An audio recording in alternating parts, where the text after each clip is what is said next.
Andrew McMahon in the Wilderness, it's High Dive on KCHW 102.7, 825. In the studio, our guest for today, we have Tim Nelson, and he brought in his friend, Brad Schwartz, and we're going to talk about art. Welcome, gentlemen, and welcome back to the studios, Tim. Good morning. All right, so first, Tim, just tell us a little bit about your art gallery, in case this is the first time somebody has caught you on the radio. Trails Inn Gallery here in Chewelah, Washington, and 101 North Park, which is right next to Suite B, which is right next to Chewelah Physical Therapy. Yes. And Jackie Brewer had an art studio in there for a while, and you took it over, right? Yes. Okay. All right. And then Mr. Schwartz. We're gonna have fun with this. Do you know what that means in German? Yes. Okay. So it's black. Yes. And then we had General Schwarzkopf. Do you know what that is then? Since you got a good, that's General Blackhead, right? All right. My real last name's Schlafman, so we share a bond there. All right. We're both German. Yes. All right. Make sure you scoot up on that mic too, so we can hear you real good. So, Brad, what do you do at KHQ? I want to almost give our call letters again. I am the website production manager there, full time. And what does a website production manager at KHQ do? Oh, a little bit of everything. I kind of sit between news and sales, so I help the newsroom as they need special graphics and sections when we have breaking news blowing up. And then I help sales with presentations, ads, scheduling, and then maintenance on the website. Do you ever make any TV time? No. All right. I try to avoid that. All right. I think you're important, so I have this for you. Never underestimate the power of the Schwartz. That's right. You said your grandpa used to say that? That sounds like my uncle. Okay, your uncle. Never estimate the power of the Schwartz.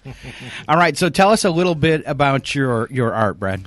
So I have done art all my life. Both my parents were artists on the side. I went to school for art in Ohio, at Ohio Wesleyan University, and I do printmaking and drawing and painting. Those are my kind of specialty areas. Printmaking, drawing, and painting. So besides doing the web stuff and that kind of visual art, because to me, I build websites too. To me, that is kind of like a form of art. It feels like you started with an idea in your head and you came up with this thing all full of colors and pictures, and then you publish it. So that feels like art to me too. It's graphics design. Yeah. I mean, that's definitely in that same realm. All right, so let's start. I'm going to switch the camera right now, so hopefully people have they knew we were going to do this and they logged on to the webcam. And let's go ahead and start off on the top. Looks like the British flag up there. So British flag. My wife is British, and I'm so sorry. This was no, I'm kidding. Let's not go there. Phone will be ringing here. All right. So it's a simple wood block. It's done on plywood. 2 colors. It's all everywhere that's carved away ends up being white when it's printed, and then we use a rubber roller with ink on it, ink up the red and the blue. Okay.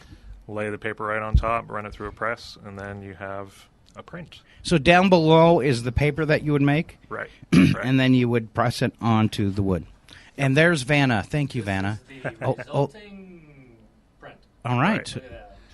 And so the thing I like about printmaking is that you're not just tied to making one piece. So I can make multiples just like a commercial print shop would, but I'm doing all the labor. It's all hand printed, a manual run press with a big, captain's wheel that you steer to get the paper through the press. Okay. All right. So then it would be, I guess, on my left, it looks like that would be a pencil drawing. Am I correct? Actually, that's another print. It is another print. That is a linoleum block print. So maybe remembering back to your elementary school days, you might have carved a linoleum block. It's a real soft, pliable medium that you can use little metal gouges and cut away. So again, anywhere you see white in the image has been removed from the block, and then it's inked up with black ink and same process of printing it. All right. That is amazing.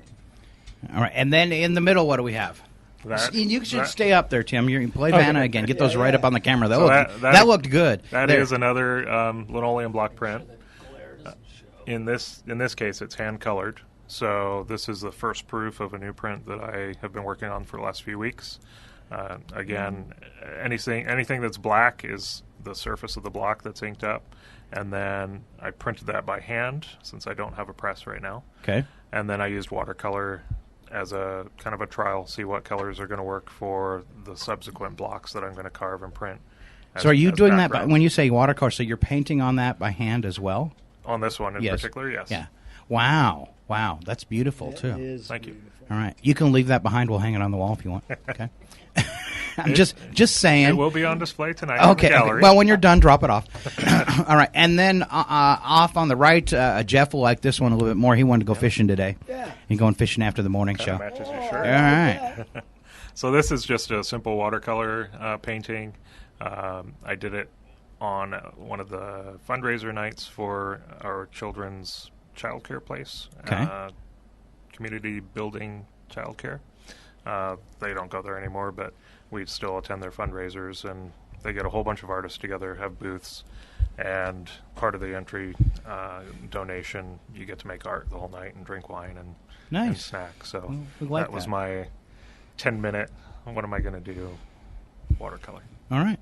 So now tonight do you have this and more that's on display? Yes. So there are a number of drawings in graphite and chalk and colored pencil, and then a few more of the linoleum block and wood block prints too. All right. And I gotta ask this because he kind of like appeared out of nowhere into town. Tim did. And Tim, how do you have so many connections around this area with artists? Because didn't you come from Portland or something? I did. Okay. I did. Of course, my wife's from Chewelah, but a Dave Anderson, who we've had in here before for one of the gallery shows, he's good friends with a professor by the name of Thomas O'Day, who is a teacher at Spokane Falls Community College, and we've all skied together. And I've just been networking with Tom, and Brad's name came up. I asked him to refer, if he had any artists who he thought would be a good show. All right. So you guys only two names came up. You guys don't go way back then? No, we don't. Excellent. But I contacted Brad, contacted a couple artists, and he sent me pictures, and I really liked his work. And in the end, I think I need to like the work that I'm going to show in the gallery. I've really got to see something in it. It needs to move you too? Yeah, it does, actually. Now, so, I know nothing. Curator. I know nothing about art and stuff, but the fish, and typically when I see watercolors, I kind of go, but I love the fish. I don't know. This fish spoke to me. Well, there is another fish print at the gallery. It's an image of fish and trout chasing each other, so it's kind of got a stream look to it. But that's a neat piece. It's black and white, and then it has kind of a blue undertone to it. So I'll have to show up tonight and see that in person, right? All right. So you work full time at KHQ. How do you find time to do the art? Burning the midnight oil, like the newspaper article said. It's 9, 10, 11 o'clock at night till 1 or 2 in the morning when I'm producing stuff, and I've got my garage set up as a makeshift studio. Nice. Who needs a car in the garage? Yeah. I mean, we could park 2 cars in there. I used to have a garage set up as a makeshift radio station. There you go. Yeah. All right. So, are you on display anywhere in Spokane? Are you able to get your art out there anywhere in any of the shops or anything like that? I had a show earlier in the year with Tom O'Day at SFCC, and I'm just kind of getting back into making art again. So my plan is to start going out to the coffee shops and some of the other galleries in Spokane and pitch my portfolio and get my work out there more. Now, Tim, when you're doing these art shows, are people the guest artists that you bring in? Are people able to purchase their art while they're at the show? Absolutely. Was that a dumb question? No, not a dumb question at all. I do have a quick question for you. Both obviously very passionate about your work, but besides your passion, what do you guys see art brings to community? Boy, I think art is the reflection of a community, to be honest with you. I think art encompasses everything in our lives. If you look at art from a historical perspective, it really is the history of a culture is found. The record is in art or music or, artistic expression. Stored radio shows or whatever. That's all art to me. So it's just a reflection of the broader community. So in following your passion, you guys are getting to give to community. Absolutely. An empty gallery is kind of a quiet place to be. A sad thing. Yeah. Right. So we had his lecture, his talk last night. It was lightly attended. It was at Quartzsite Brewing. But my hope is that in the future that those are attended more. Okay. And it really helps to understand an artist's to hear the artist's narrative really allows you to understand their work and get a better idea when you look at their work. That's what he was talking about. Look at these elements within this piece. I see the fine crosshatch lines, or look at this color. I get it. He was talking about this. It really helps you understand the art. Kind of gives you the backstory. Yes, it does. Absolutely. Now, what do you have to? After you've been here now a few months, I guess the reason why you picked Chewelah, and what you found since you got here about the arts community. Well, in general, it's a pretty supportive arts community that has an idea of where it wants to go. I think I'm not the only one. Obviously, I mean, a lot of people here have been trying to promote art, and get more of a gallery scene, and the people I talk to, hope it's populated more by little art galleries, and that possibly this is one of the things the town would be known for. Now, we have the Taste of Chewelah coming up on the 16th, which is an art walk and food at the restaurants, as well as street musicians and stuff. Will you have your studio open during that? The gallery will be open. All right. Brad will be there as well. Oh, nice. I mean, when I open a show, the show will run almost 2 months. Okay. You really need that amount, minimum 6 weeks, according to all the gallery managers. For a show, you really need to have it up that long. So, and I think it's going to come along.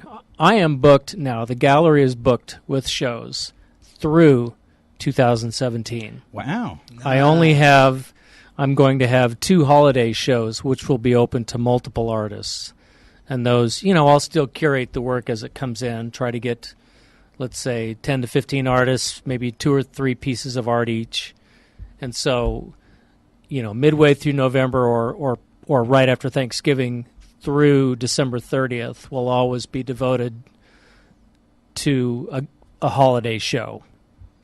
So try to give more artists the opportunity to show and sell their pieces. But I'm excited that I'm booked that far in advance. That's really nice. I haven't really broken it down yet, but I'm thinking it's at least 50% locals. Nice. Chewelah area artists, and then, Spokane. I've had a couple from Portland. Anyway. And it always amazes me in this area how the amount of different types of artists we have and the amount that we have in such a small community.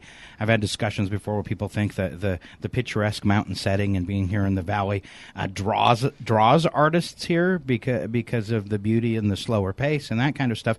But I'm amazed, we did our 4th talent show this year. And I'm always concerned that there's, we've went through too many of the musicians or poets or we're not going to get anybody for the show, but we always find new ones. They always seem to show up. So, and I think it's really healthy too. Art's a cultural exchange, so I don't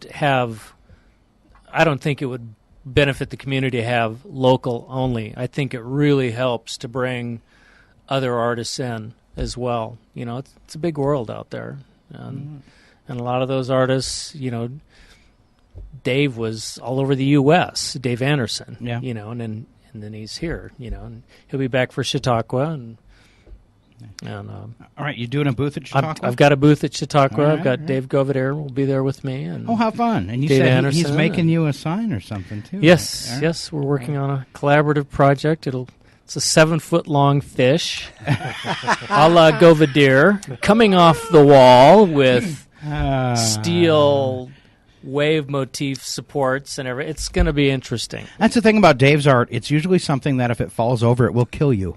There's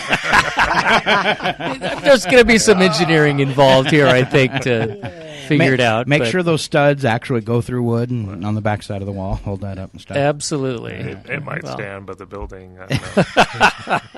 And we had an earthquake. All that was left was the fish. All right. So Brad, your wife, does she do any art? No, she's actually in sales and graphics design. She works at the Exchange newspaper in Spokane. All right. And very supportive of what you do, though? Yeah, for the most part. For the most part? She doesn't like the late night stuff. All right. But she's happy when you sell something and bring home extra money. Yeah, so far it pays for itself. Okay, good deal. Anything else you guys want to share? Anything I forgot to ask Brad? Just try to get everybody to come out tonight, 5 p.m. to 8 p.m. We'll have Brad Schwartz, the gallery opening at Trails End. All right. I think I have one more for Brad Schwartz. Never underestimate the power of the Schwartz. All right, maybe one more. You have the ring, and I see your Schwartz is as big as mine. All right. That's enough of that Spaceball stuff. All right. Thank you guys for coming in this morning. We appreciate it. Thank you. Thank you. And we'll see you tonight at the Trails End Gallery for the showing with Brad Schwartz. Thank you, Tim Nelson. It's KCHW 102.7. We hop back into the music with Leona Lewis. We'll be right back with your community calendar right now, 8:41.